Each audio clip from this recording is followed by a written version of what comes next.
അച്ചോ ഈ മിനിസ്ട്രികളുടെ കൂടെ തന്നെ അച്ഛൻ മദ്യപാനികളുടെ ഇടയിൽ ശുശ്രൂഷ ചെയ്യുന്നതായിട്ട് കേട്ടിട്ടുണ്ട്, മാനസിക രോഗികളുടെ ഇടയിൽ ശുശ്രൂഷ ചെയ്യുന്നതായിട്ട് കേട്ടിട്ടുണ്ട്. ഈ മദ്യപാനികളുടെ ഇടയിലും മാനസിക രോഗികളുടെ ഇടയിലുമൊക്കെ ഉള്ള ശുശ്രൂഷയെക്കുറിച്ച്, അതിൻ്റെ ആരംഭത്തെക്കുറിച്ച് അച്ഛൻ്റെ അനുഭവങ്ങൾ ഞങ്ങളുമായിട്ട് ഒന്ന് പങ്കുവയ്ക്കാമോ? ഞാൻ POC-യിലായിരിക്കുമ്പോഴാണ് ഒരിക്കൽ സൂസപ്പാക്കി പിതാവ് എന്നോട് ചോദിക്കുക, അച്ഛൻ ഈ കൊലയാളികളെയും ജയിൽ പുള്ളികളെയൊക്കെ നോക്കുന്ന അച്ഛനല്ലേ, തിരുവനന്തപുരം കടൽ തീരത്ത് ഒത്തിരി മദ്യപാനത്തിന് അടിമപ്പെട്ടവരുണ്ട്, വരുന്നോ എന്ന് ചോദിച്ച് എന്നെ വിളിക്കുക. അങ്ങനെ അധികാരികളുടെ അനുവാദത്തോടു കൂടി തിരുവനന്തപുരത്ത് ഞാൻ ചെല്ലുന്നു. അവിടെ ചെന്ന് ഒരു 3 വർഷക്കാലം കടൽ തീരത്തെ മദ്യപാനികളുടെ ഇടയിൽ നന്നായിട്ട് ശുശ്രൂഷ ചെയ്തു. കുറ്റിക്കലച്ചൻ, ഇന്നും ഗുരുവിനെ പോലെ ഓർക്കുന്ന മരിച്ചുപോയ കുറ്റിക്കലച്ചനാണ് ഇതിനെല്ലാം ഒരു ഇൻസ്പിറേഷൻ എനിക്ക് കിട്ടിയിട്ടുള്ള അച്ഛനിൽ നിന്നാണ്. അച്ഛനൊരു ശൈലിയുണ്ട്. ഒരിക്കൽ ഒരു മദ്യപാനിയെ പിടിക്കാൻ വേണ്ടിയിട്ട് ഞാൻ പോയതാ. പേര് വേതാളം ബാബു, പട്ടയം. അവന് ഒരു വാടക കൊണ്ടേ ചേട്ടനാ. അവിടെ ചെന്നപ്പോൾ അവൻ കഞ്ചാവ് വലിച്ചുകൊണ്ടിരിക്കുകയാണ്. ഞാൻ വേസ്റ്റൊക്കെ പെറുക്കി കളയാൻ കൂടി, ഒരു വാരം ഉണ്ടായില്ല, തിരിച്ചു പോന്നു. കുറ്റിക്കലച്ചിൽ ഒരു ദിവസം ചെന്നപ്പോൾ അവൻ കള്ളുഷാപ്പിൽ ചെന്ന് അച്ഛൻ അവൻ്റെ കാലെ കെട്ടിപ്പിടിച്ച് അവിടെ കിടന്നു. അവൻ്റെ ജീവിതത്തെ മാറ്റിമറിച്ചത് ഈ കുറ്റിക്കലച്ചൻ കള്ളുഷാപ്പിൽ വെച്ച് അവനെ കണ്ടുമുട്ടല. അവൻ ഇപ്പം അറിയപ്പെടുന്നത് ഈശോ ബാബു എന്നാണ്. അത്രയൊരു മാറ്റം വന്നു. ഈ ഒരു ശൈലി ഞാൻ തിരുവനന്തപുരത്ത് കള്ളൂരിയന്മാരുടെ ചെറ്റക്കുടിലുകളിൽ കയറി ചെന്ന് അവരുടെ കാലയിൽ ഇങ്ങനെ കെട്ടിപ്പിടിച്ചൊരു ഉമ്മയൊക്കെ കൊടുക്കും. അങ്ങനെ അവരെ പിടിച്ച് വണ്ടിയിലിടും, മൺവിളക്ക് കൊണ്ടുവന്ന് ധ്യാനിപ്പിക്കും. എല്ലാ മാസവും പിതാവും വരും. പക്ഷെ കുറേ നാൾ കഴിഞ്ഞപ്പോഴാണ് മുട്ടത്ര ഷാപ്പിൽ മുട്ട ഫ്രീ കൊടുത്തു എന്നും പറഞ്ഞ് ഈ കുടി നിർത്തിയവന്മാർ മുഴുവൻ ഷാപ്പിൽ. ഞാൻ പിതാവിനോട് പറഞ്ഞു, പിതാവേ ഞാൻ നിർത്തി. എന്ത് പറ്റിയെന്ന് ചോദിച്ചു. ഒന്നും നേരെ ആവില്ല പിതാവേ എന്ന് പറഞ്ഞു. അതെന്താ? പക്ഷേ പിതാവിനെ ആശ്വസിപ്പിച്ച് മദർ തെരേസയുടെ ഒരു വാക്ക് പറഞ്ഞു, what is important is not to be successful but to be faithful. പിതാവ് ഉപദേശമൊക്കെ കൊള്ളാം, പക്ഷേ ഞാൻ മനുഷ്യനാണെന്ന് പറഞ്ഞ് അങ്ങനെ ഇരിക്കുമ്പോഴാണ് മാനസിക രോഗികൾക്ക് വേണ്ടി പിതാവിൻ്റെ പഴയ മൈനർ സെമിനാരി പിതാവിൻ്റെ അനുവാദത്തോട് തുറന്നു കിട്ടുന്നത്. ഒരു പട്ടിയും വളപ്പിൽ ശാലയിൽ സമരം നടന്ന കാലത്ത് തെരുവ് മുഴുവൻ വേസ്റ്റ് വലിച്ചെറിഞ്ഞപ്പോൾ ഹിന്ദി സംസാരിക്കുന്ന ഒരു ഹിന്ദി മാനസിക രോഗിയും തെരുവിലെ പട്ടിയും കൂടെ ഒരുമിച്ച് നിന്നുകൊണ്ട് കഴക്കൂട്ടത്ത് നിന്ന് തീറ്റ തിന്നുന്ന രംഗം ഞാനിപ്പോഴും ഓർക്കുക. അതിനെ പിടിച്ച് കുളിപ്പിച്ചു.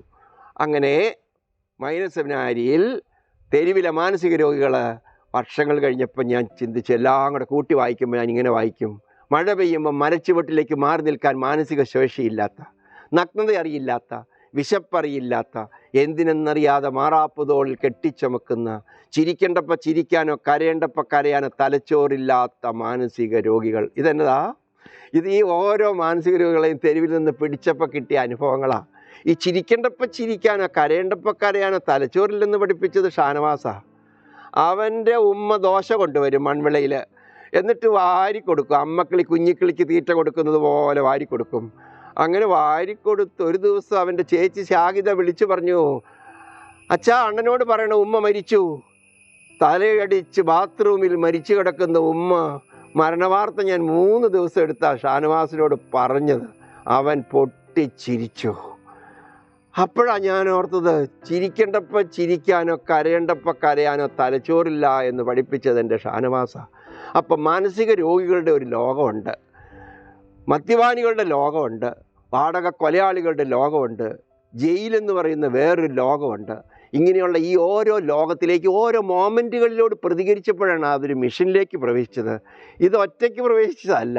ഒറ്റയ്ക്ക് തുടങ്ങും, പിന്നീട് ക്ലരീഷ്യൻസ് ഓരോ കാലഘട്ടത്തിലെയും പ്രൊവിൻഷ്യൽമാർ, നമ്മുടെ മുണ്ടിയത്തച്ഛനും വട്ടുകുളത്തിലച്ഛനും തേമ്പള്ളി അച്ഛനും ഇപ്പോൾ ഞാവള്ളി അച്ഛൻ, ഇവരെല്ലാം കൂടെ ഈ കോൺഗ്രിഗേഷനും കൂടെ പുറകെ ഉള്ളത് കൊണ്ടാണ് ഈ തുടങ്ങി വെച്ചതിനൊക്കെ കയ്യും കാലും വെച്ചത്. ഒരു 10-30ഓളം ചെറുപ്പക്കാരാ വൈദികർ ഈ മിനിസ്ട്രിയിൽ നിന്ന് നന്നായിട്ട് ശുശ്രൂഷ ചെയ്യുന്നു. പിന്നെ ഞാൻ പഠിച്ച ഒരു പാഠം, എവിടെയെങ്കിലുമൊക്കെ ചെന്ന് തുടങ്ങിയ ശേഷം പാവിരിച്ച് ഒന്ന് റെസ്റ്റ് എടുക്കാറാകുമ്പോഴേക്കും അടുത്ത ഓർഡർ വരും. ഓർഡർ എന്ന് പറഞ്ഞാൽ നോർമലായിട്ടുള്ള അപ്പോയിൻമെൻറ്റ് ഓർഡർ വരും. അതുമായിട്ട് ഞാൻ സാധാരണ ഇന്ന് വരെ കഴിഞ്ഞ 42 കൊല്ലമായി വൈദികനായിട്ട് ആ ഓർഡർ അല്ലെങ്കിൽ ആ ലെറ്ററും പിടിച്ച് പള്ളിയിൽ പോകും. പള്ളിയിൽ പോയി മുട്ടുകുത്തി പ്രാർത്ഥിക്കും. പ്രാർത്ഥിച്ചിട്ട് ഉടനെ അടുത്ത സ്ഥലത്തേക്ക് പോകും. അപ്പോൾ അതാണ് തുടങ്ങിയെടുത്ത് ഒരിടത്തും പിടിച്ചു നിന്ന് വീണ്ടും അവിടെ നിന്ന് നിൽക്കിയിട്ടില്ല. അതാണല്ലോ സന്യാസ ജീവിതത്തിലെടുത്ത വ്രതജീവിതത്തിൻ്റെ ബലവും ശക്തിയും. ആ ഒരു രീതിയിലാണ് ഈ ഓരോ മിഷനും മിനിസ്ട്രിയും തുടങ്ങിയത്. ഇന്നതിങ്ങനെ ഓരോരുത്തരും അത് തുടരുന്നു. അപ്പോൾ ഓരോ സ്ഥലത്തു നിന്ന് ഞാൻ പോരുമ്പോൾ പറയാറുള്ളൊരു വാക്കുണ്ട് അവരോട്, എന്ന് നിങ്ങളുടെ ഹൃദയത്തിൽ ഇടമില്ലാതാകുന്നുവോ അന്നേ നമ്മൾ തുടങ്ങിയ ഭവനത്തിൽ ഇടമില്ലാതാകുകയുള്ളൂ. അതുകൊണ്ട് ഹൃദയത്തിൽ ഇടമുണ്ടെങ്കിൽ ഭവനത്തിൽ ഇടമുണ്ട് എന്ന് തുടങ്ങിയിട്ട് യാത്ര പറഞ്ഞു പോകുന്ന ഓരോ സെൻറ്ററിലെയും അധികാരികൾ അല്ലെങ്കിൽ ഉത്തരവാദിത്തം ഏൽപ്പിച്ചിട്ട് പോരുമ്പോൾ അവർ കൊടുത്ത ചെറിയൊരു ഉപദേശമാണത്.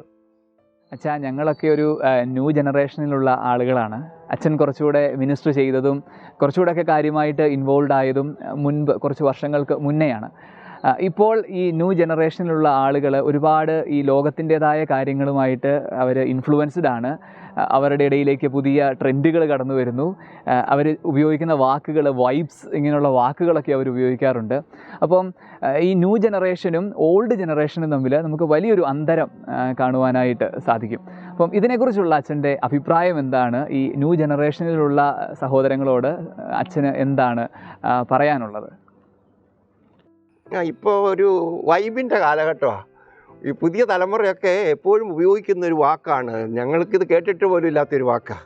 കഴിഞ്ഞ ഒരു മാസം മുമ്പാണ് കറുകുറ്റിയിൽ പൈനാടത്ത് എൻ്റെ സുഹൃത്തായ ലാലിൻ്റെ അമ്മച്ചിയുടെ ശവടക്കിന് ഞാനാണ് പ്രസംഗിച്ചത്. പ്രസംഗം കഴിഞ്ഞ സെമിത്തേരിയിൽ നിന്ന് ഇറങ്ങുന്ന വഴിക്ക് ഒരു ചെറുപ്പക്കാരൻ, എന്തോ ദുബായ് ബാക്ക്ഗ്രൗണ്ടാന്ന് തോന്നുന്നു, എൻ്റെ കയ്യെ പിടിച്ചിട്ട് പറഞ്ഞു, നല്ല വൈബായിരുന്നു കേട്ടോ ഫാദർ എന്ന് പറഞ്ഞു. ഒരു ശവടക്കിന് പോലും പ്രസംഗം പറഞ്ഞു കഴിയുമ്പോഴത്തേക്ക് അതിൻ്റെ അകത്തെ വൈബ് തിരിച്ചറിയുന്ന പുതിയ തലമുറയുടെ ആ ഒരു ട്രെൻഡ് എനിക്ക് അന്നേരം എനിക്ക് ചെറിയൊരു ഷോക്കായിപ്പോയി. ശവടക്ക് കഴിഞ്ഞപ്പോഴും അതിനും വൈബ് കണ്ടെത്തുന്ന തലമുറ.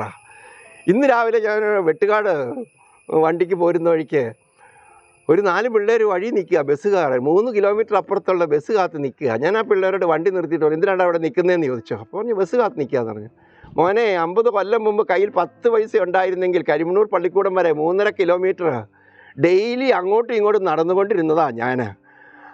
നിങ്ങളുടെ കയ്യിൽ ഇപ്പം എത്ര രൂപയുണ്ട്? എത്ര കൂലി? 2 രൂപയാണ്. അന്ന് 10 പൈസ ഉണ്ടായിരുന്നെങ്കിൽ 4 കൊല്ലം 4 കിലോമീറ്റർ സ്ഥിരം നടന്നുകൊണ്ടിരുന്ന ആ തലമുറയും ഇന്നത്തെ തലമുറ 1 കിലോമീറ്റർ പോയിട്ട് 2 കിലോമീറ്റർ നടക്കാൻ പോലും പറ്റാതെ രൂപയും പിടിച്ച് നിൽക്കുന്നു. അന്നൊക്കെ സ്കൂൾ വിട്ട് സ്കൂൾ വഴി നിറയെ പിള്ളേരായിരുന്നു. സ്കൂൾ കുട്ടികളും കൂട്ടത്തോടെ നടന്നു പോകുന്നൊരു കാലമുണ്ട്. ഇന്ന് ആ കാഴ്ച നഷ്ടപ്പെട്ടു. അപ്പോൾ കാലം മാറി, രീതി മാറി, ശൈലി മാറി. അപ്പോൾ ഈ മാറ്റം നല്ലതാണ്. പക്ഷേ ഈ എത്ര മാറിയാലും ഒന്ന് ഞാൻ പഠിച്ചു, ക്രിസ്തു ഒരു പുൽക്കുട്ടി പിറന്നതും ക്രിസ്തു ദരിദ്രനായി ജീവിച്ചതും ആരുമില്ല, ആരുടെയല്ല, ആർക്കും വേണ്ടാത്ത ഒരു പ്രത്യേക അവസ്ഥയിൽ മരണത്തെ പുൽകിയതും അതിലൂടെ ലോകത്തെ പഠിപ്പിച്ച പാഠമല്ലാതെ പുത്തൻ പാഠം ഒന്നും സഭയ്ക്കുമില്ല, സന്യാസഭയ്ക്കുമില്ല, കുടുംബജീവിതക്കാർക്കും ഇല്ല. അപ്പോൾ ആ ഒരു പാഠം നമ്മൾ അന്നത്തെ പാഠം ഇന്നും എന്നും ഒരേ സത്യം, ഒരേ ശൈലി.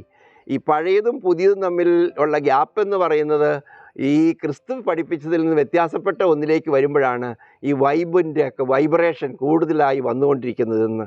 അതിൻ്റെ ഷോക്കേറ്റ് ഇന്നത്തെ പുതിയ തലമുറ എവിടേക്കെന്നറിയാതെ പഴയ തലമുറയും തമ്മിൽ ഇങ്ങനെ പകച്ചു നിൽക്കുന്ന ഒരു കാഴ്ചയാണ് ഇന്ന് എവിടെയും കാണാൻ പറ്റുന്നത്, ഏത് രംഗത്തും കാണാൻ സാധിക്കുന്നത്. അപ്പോൾ അച്ഛാ, ഒത്തിരി സന്തോഷമുണ്ട്. നമ്മുടെ സമയം ഏതാണ്ട് തീരുകയാണ്.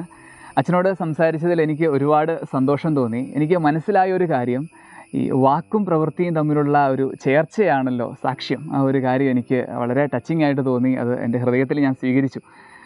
അച്ഛൻ്റെ ഈ വിലപ്പെട്ട സമയം ഞങ്ങളുടെ കൂടെ ചെലവഴിച്ചതിന് ഞങ്ങൾ നന്ദി പറയുകയാണ്. അച്ഛൻ തുടങ്ങി വെച്ച ആ സംരംഭങ്ങളെല്ലാം ഇപ്പം വളരെ ഭംഗിയായിട്ട് കോൺഗ്രിഗേഷനിൽ തുടർന്ന് പോകുന്നു. അത് കാണുന്നതിൽ ഒരുപാട് സന്തോഷം. അച്ഛൻ തീർച്ചയായിട്ടും ഒരു ഇൻസ്പിറേഷനാണ് കേട്ടോ ഞങ്ങൾക്ക് എല്ലാവർക്കും. അച്ഛനെക്കുറിച്ച് ഒരുപാട് കാര്യങ്ങൾ കേട്ടിട്ടുണ്ട്. പക്ഷേ ഇത്രയും അടുത്ത് അച്ഛന് വളരെ പേഴ്സണലായിട്ട് തൊട്ടടുത്ത് നിന്ന് സംസാരിക്കുന്നതും അച്ഛൻ്റെ അനുഭവങ്ങൾ കേൾക്കുന്നതും ഒക്കെ എനിക്ക് വളരെ വളരെ ഇൻസ്പയറിംഗ് ആയിട്ട് തോന്നി, വളരെ ടച്ചിങ് ആയിട്ട് തോന്നി. അപ്പോൾ അച്ഛൻ നമ്മുടെ ഈ ഒരു എപ്പിസോഡ് വൈൻഡപ്പ് ചെയ്യുകയാണ്. അപ്പോൾ നമ്മൾ വൈൻഡപ്പ് ചെയ്യുമ്പോൾ അച്ഛനൊന്ന് നമ്മുടെ മിനിസ്ട്രിക്ക് വേണ്ടിയൊക്കെ ഒന്ന് പ്രാർത്ഥിച്ച്, എല്ലാ വൈദികർക്കും വേണ്ടി പ്രാർത്ഥിച്ച്, നമ്മുടെ പുറത്തുള്ള നമ്മുടെ സഹോദരങ്ങൾക്കൊക്കെ വേണ്ടി ഒന്ന് പ്രാർത്ഥിച്ച് അച്ഛനൊന്ന് വൈൻഡപ്പ് ചെയ്യുമായിരുന്നെങ്കിൽ വളരെ ഉപകാരമായിരുന്നു. ഒത്തിരി താങ്ക് യു അച്ഛാ.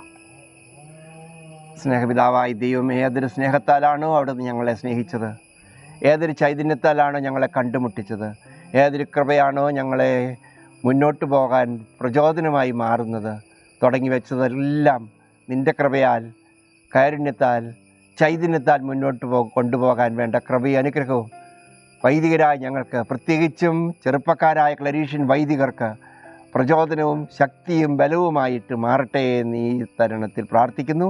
ഞങ്ങളെ നയിക്കാൻ നിയുക്തരായിരിക്കുന്ന അധികാരികളുണ്ട്, പ്രൊവിൻഷ്യൽ ടീം അംഗങ്ങൾ, ജനറൽ അച്ഛൻ, ഇങ്ങനെ ആ ഒരു അരൂപിയിൽ ഈശോയുടെ സ്നേഹവും ഈശോയുടെ ക്ഷമയും സ്വന്തമാക്കിക്കൊണ്ട് അതേ ചൈതന്യത്തിൽ സമൂഹത്തെയും മിനിസ്ട്രികളെയും മിഷനുകളെയും മുന്നോട്ട് കൊണ്ടുപോകാൻ വേണ്ട കൃപയും അനുഗ്രഹവും ഞങ്ങൾക്ക് തരണമേ. പരിശുദ്ധ അമ്മേ, നിൻ്റെ മക്കളാണ് ഞങ്ങൾ, മറിയത്തിൻ്റെ വിമല ഹൃദയത്തിൻ്റെ മക്കളാണ് ഞങ്ങൾ. കുരിശിനോട് ചേർന്ന് നിൽക്കുന്നവർക്ക് കിട്ടുന്നൊരു സമ്മാനമാണ്, ഈശോ വഴി കിട്ടിയ സമ്മാനമാണ് നീ. യോഹന്നാൻ വഴി ഇതാ നിൻ്റെ അമ്മ, അമ്മയോട് സാന്നിധ്യം, സകല മാലാഖമാരുടെയും കൂട്ടായ്മ, വിശുദ്ധ ആൻ്റണി മേരി ക്ലാരറ്റിൻ്റെ മാധ്യസ്ഥം ഞങ്ങൾക്ക്, ഞങ്ങളുടെ പ്രവർത്തനങ്ങൾക്ക്, മിഷന് എപ്പോഴും സംരക്ഷണവും ആയിരിക്കട്ടെ, ഇപ്പോഴും എപ്പോഴും എന്നേക്കും. ആമേൻ.